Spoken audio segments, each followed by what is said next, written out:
When it comes to buying a home, one of the buzzwords that you hear a lot of people saying is that you are going to accumulate home equity. But what is home equity?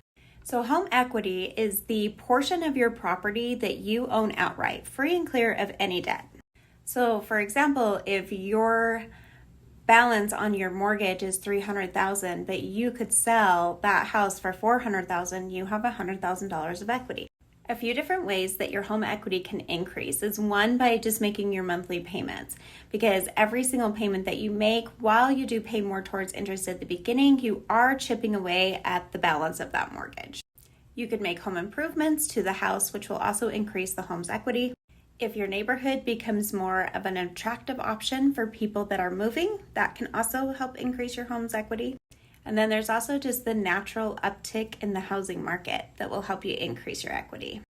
During the pandemic, when our interest rates were really, really low, there were a ton of buyers out there and it increased a lot of people's equity. The average homeowner in 2023 had about $274,000 in home equity. That's up significantly from the $182,000 in equity that they had before the pandemic. That's a lot of equity that you earned over like a 3-year period.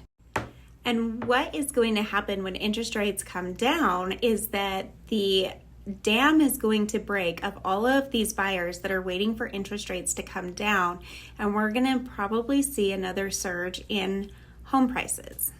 When rates come down, payments are going to go down.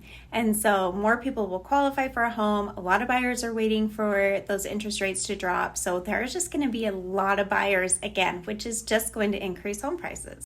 What that means is that the people who are currently buying at the higher interest rates, or who have already bought and they're holding on to their homes, they're going to be accruing more home equity. And those buyers that are waiting for interest rates to come down are going to be paying that person their equity so that they can buy a house. It's like a little untapped savings account that you have to go through a little extra steps to even get into. But if you did want to tap into your home equity, like if you are experiencing a lot of credit card debts, these student loan payments are going to be coming due, you can tap into your home's equity to consolidate debt and bring down your monthly payments.